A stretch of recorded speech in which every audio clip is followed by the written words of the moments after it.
As you can see, we are in San Diego. And if you're watching this on Thursday, that means that the video got edited and out on time. It also means you missed out on this. I gave this away Wednesday night on Whatnot. What if I just dropped this? That would be really bad. I gave this away Wednesday, so I told you guys, you gotta follow me on Whatnot. You gotta be at my pre-show the day before the show. But you know what? If you didn't join me on Wednesday, your loss. But it's okay, because these are the giveaways I'm doing this weekend. And these ones. And I didn't tell anybody, but I got another ASM 300. And I'm gonna give that away as well. Use the link in the description, join me on Whatnot. It gets you a free $15 credit you can use on your first purchase. You support this show, and I mean, it's San Diego Comic-Con. Come get some books. Broadcasting from somewhere on spaceship or dude, I am freaking tired. San Diego kicks my ass. Hasn't even happened yet and he's already tired, guys. Look at this. Look at this, but we've been doing this video every single week for over 4 years straight. Without skipping a beat, let's just jump into it. The hottest comic books in the world. There are some really damn cool books on here that, yeah, they're spiking because of reasons. We'll get into it, but I don't even care. They're just really cool books for any PC. They're spiking for reasons. Number 10 on the list, XMen 94. Oh, the second appearance of the new team. This is when Chris Claremont jumped on in and just saved the title. Let's get into the numbers. Over $3,000 sold in the last 7 days on this one title, above the recent 12-month average. It takes 3 sales to land on the hot 10. The highest this week, an 8.0 for $950. That's up 18%. Now, what's curious, over this last week, Kevin Feige has been spilling the beans, and I don't know how I feel about it. But as it pertains to X-Men, clearly there is a future for the mutants because it keeps circling back to this conversation. What are they going to do about recasting or rebooting? What are they going to do about these characters? We already have so many lined up for Avengers Doomsday. People are getting ready for this era that's going to be largely focused on characters from this run. I've always thought this book was undervalued, underrated. It seems like a good pickup. However, I will say, Marvel is being strangely secretive. At this point, we don't even know if we're going to get Wolverine in this X-Men movie that was announced, which seems crazy. Number 9 on the list, a repeat offender, Green Lantern number 59, and I can actually talk about it this week. This book came out in 1968, the first appearance of Guy Gardner. We had 5 different sales trending over the 12-month average this week, the highest of which was an 8.0, which sold for $620, and that's just an increase of 3%. All right, well, what do you think, dude? Now that you can talk about it, spoilers incoming. You're the biggest Green Lantern fan that I know, and it's crazy to think that the bar, which was set so low, has now just been set so high with Guy Gardner. Yeah, when they first announced Guy Gardner was going to be the Green Lantern in this movie, I was a little disappointed. He's not my favorite Green Lantern in the comics, but he is, you know, the quirky one, the silly one, the funny one. He fits the James Gunn mold the most, especially, so it does make sense on reflection. I thought he killed it in the movie. He was very, very fun. I very much enjoyed all the constructs he made. I liked the oven mitts, the big baseball bat hitting the fifth dimensional imp in the background. This guy delayed watching Peacemaker for so damn long. I'm 3 and then episodes you're in. watching it now. Yeah. Is it because you know Guy is going to be in season 2? Did they just get you to watch Peacemaker because of Green Lantern? It was honestly the Peacemaker cameo in Superman that made me finally go like, okay, I got to finally sit down and watch this. And turns out it's a pretty good show. At least 3 episodes in, it's not so bad. Okay, let's move on to number 8 on the list. But before you do that, download Key Collector Comics. There is a San Diego Comic-Con category. I'm hearing over 500 different exclusives are going to debut at San Diego Comic-Con. That is so many different sites that you'll have to follow to find out what is even going to be offered. Just download Key Collector. They're all listed right there. At least most of them are. And if you have an exclusive, damn it, all you have to do is email Key Collector, the details on which, and they'll upload it on there for free for you. Support the show. Use the code TOM101. Let's talk about number 8 on the list. Another just superb comic book. We have Iron Man and Submariner, issue number 1 from 1968. Now, this is a standalone issue that bridges 2 different runs at this time, Tales to Astonish and Tales of Suspense.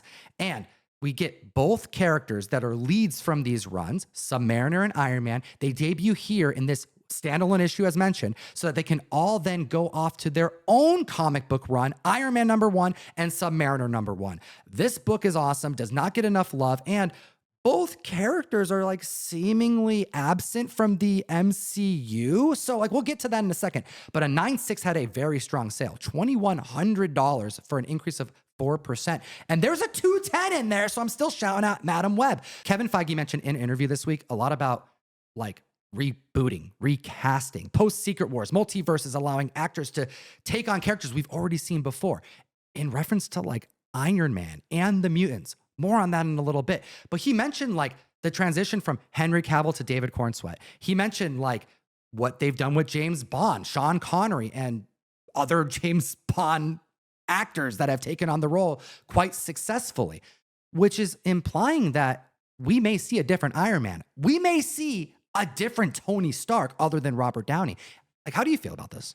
On the one hand, we got like a different Mr. Fantastic, you know, with John Krasinski, and we got a different Henry Cavill Wolverine and Deadpool and Wolverine. So like they can play with different versions of these characters, but I always feel like part of their problem with recasting, like he's talking about like Sean Connery, James Bond as a new James Bond. When you recast these people, Superman especially, you're recasting the entire team. It's an entirely new story. You can't just like pluck out a new actor and replace Robert Downey Jr. as Iron Man in the MCU, surrounded by Thor and Mark Ruffalo and like all these other people that we still know. It's different when you're recasting just one person and plugging and playing versus cleaning the board and getting a whole new team of people in there. So I don't know exactly how that's going to work necessarily. Brand new day updates. We're talking Spider-Man, number 7 on the list. Another book that I just think is awesome. We have Amazing Spider-Man 100. The first thing Ryan said when he came in here is like, thank goodness we're talking about issue 100. Why don't we see more homages on this? Yeah, I'm a little sick of ASM 300 homages personally. I like the 100 cover. I would like to see that a little more. We did have a year-high sale of a 9.6 this past week for a pretty big number, $1,680. That is 28% more than its 12-month average. Finally getting some, like, I think, positive news about Brand New Day. We were chatting like just months ago about the possibility of them going full multiversal again.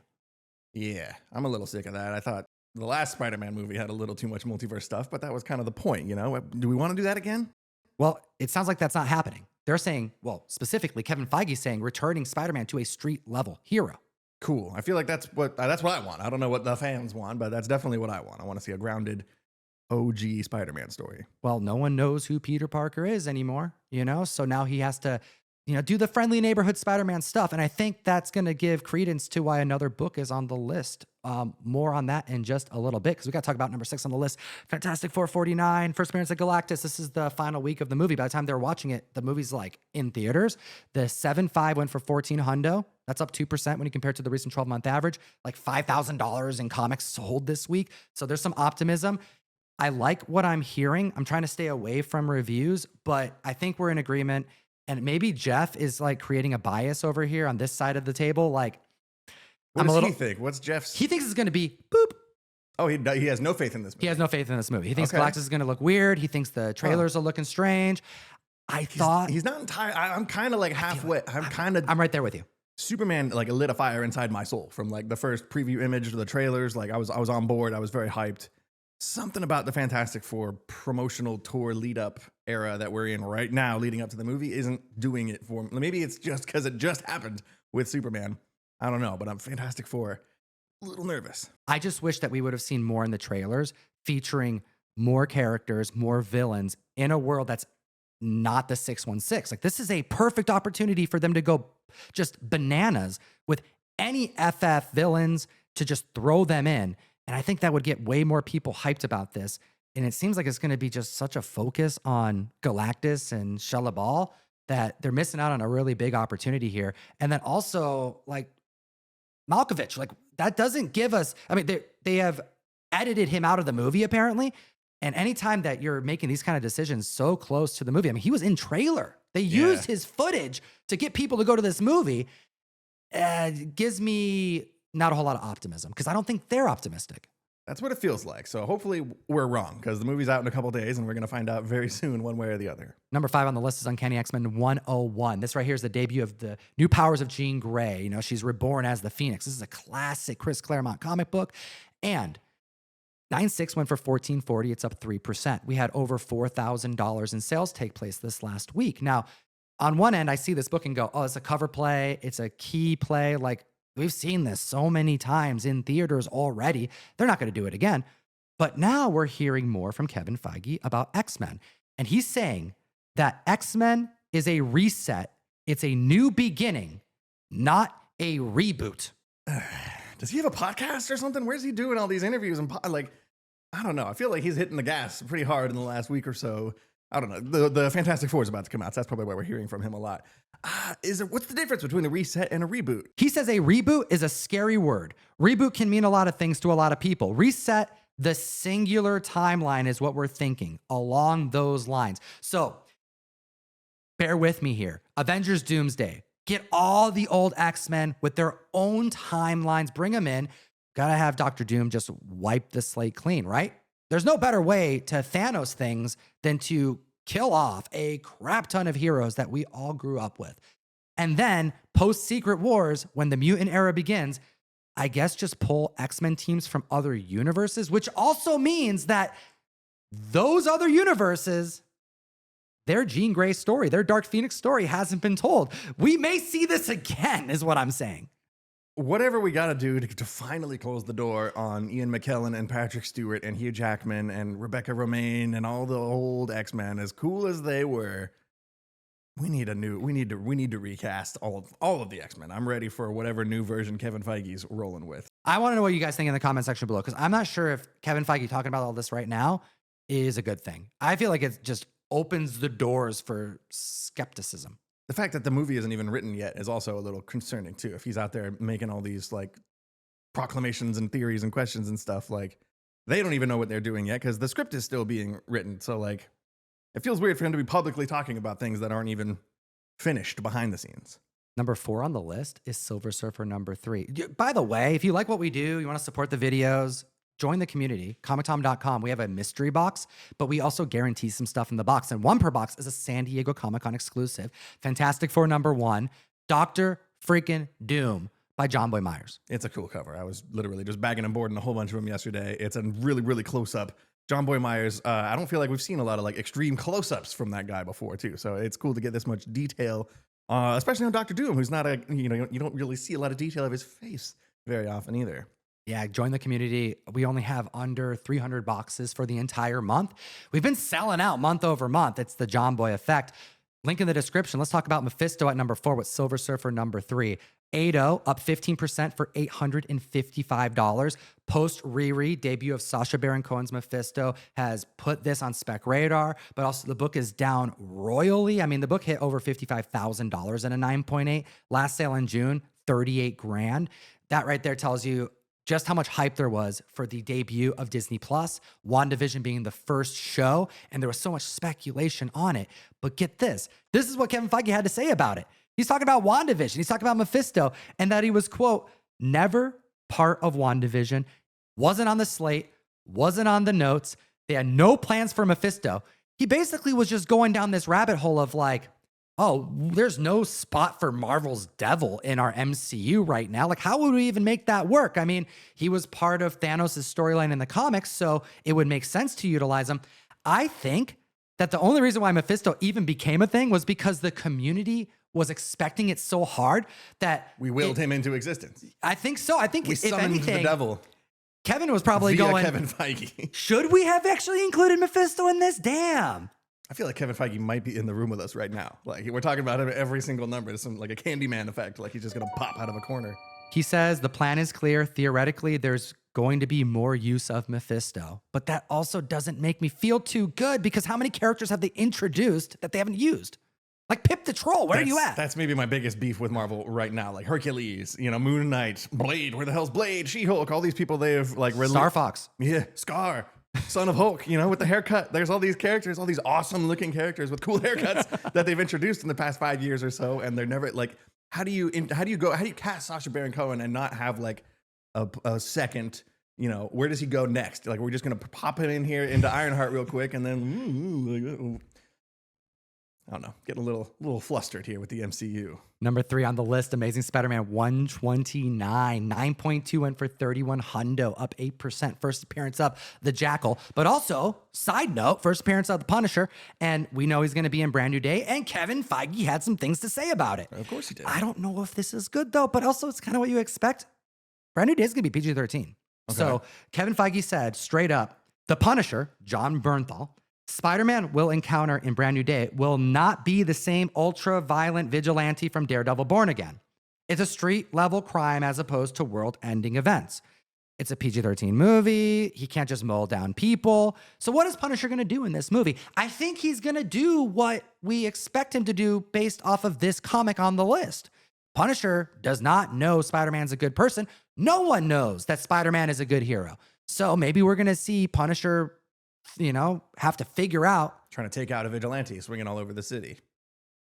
Maybe it's just what just happened in Born Again, but I was under the impression that Punisher was just going to pop in similar to his role in that show, where he'd be like, "Hey guys, it's me, Frank," and then he'll leave and go back and get a bagel or something, and like. But apparently, with this theory that you've got here, is he's going to be a little more relevant in the plot, hopefully, because this is from Kevin Feige.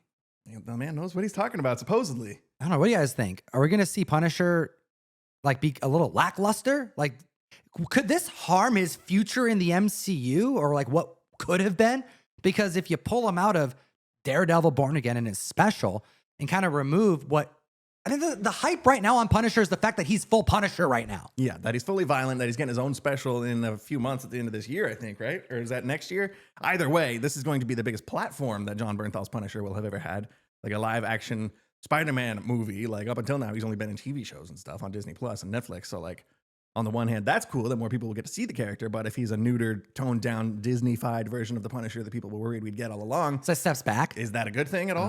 Let us know what you think about this in the comment section below, because we got to talk about number 2 on the list with Star Wars number 1. Tom's favorite. I have been told by pretty much everyone in my friend group that you need to catch up on Andor because it's superb. You need to catch up on Andor. It's superb. All right. Well, we have 12 sales, $8,000. Star Wars number 1. First appearance in comic books, came out in 1977. 9/8 hit $3,088. That's up 7%. This is a book that's been hovering between $2,600 and $3,000 for over a year. I don't think this is the time to buy this book. And I'm not just saying that because I'm a Trekkie and I don't care for Star Wars that much. I like some Star Wars, but the Star Wars I like, apparently no one else likes. So I was like, who am I to tell you what to buy? Tom has an Ewok tattoo.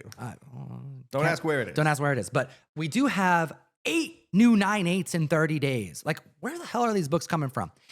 I looked it up. The upcoming Star Wars slate includes Mandalorian and Grogu. That's 2026 May. You should pause right there, because that's kind of it. I mean, that's all that's solidly confirmed. Yeah, that's true. We've got a Sean Levy movie coming with Ryan Gosling. That's 2027? That's a little optimistic. I don't know. Is it even going to happen? How many times have they canceled stuff?